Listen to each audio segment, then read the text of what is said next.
跟住到包含省略啦，佢就話個字形嘅字首或者字身嘅尾碼俾三面嘢或者四面嘢包圍，我哋要省略佢嘅喎。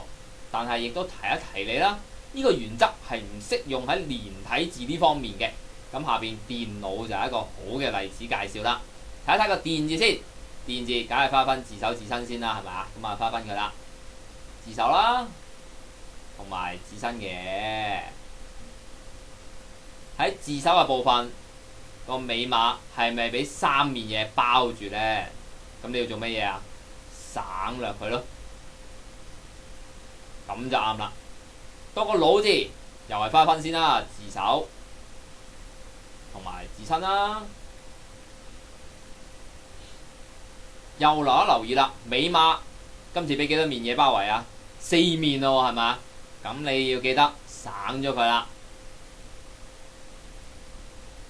跟住第二個規則呢，就係碼數不足嘅話呢，係唔使省嘅喎。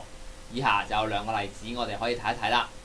個偏字，我哋淨係睇一睇佢嘅字身啦。字身呢個扁字，扁字擦一擦佢先啦。第一個碼，第二個碼，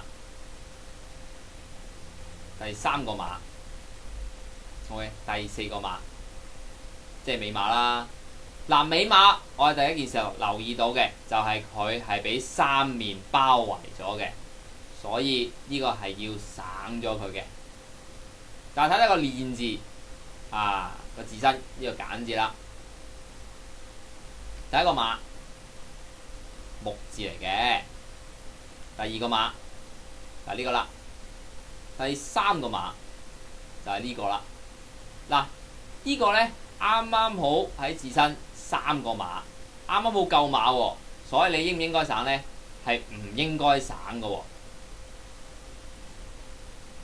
到第三個規則啦，就話包含省略呢樣嘢係唔可以用喺連體字呢方面嘅喎。咁第一個例子，我哋有個如字啦，如字第一件事我哋係睇到係個連體字先啦。咁應唔應該省咗佢呢？嗱，連體字記住係唔應該省㗎。所以叫翻佢出嚟嘅，但係當佢變成個萬字之後，喂，佢應唔應該省呢？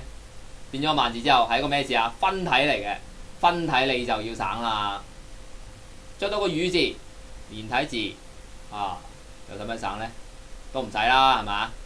但係變咗個電字嘅時候，你就要省啦。個周字都係啦，應該省噶嘛，係咪？但係變成另外一個字啦，分體字、船字嘅時候，你就要識省咗佢啦。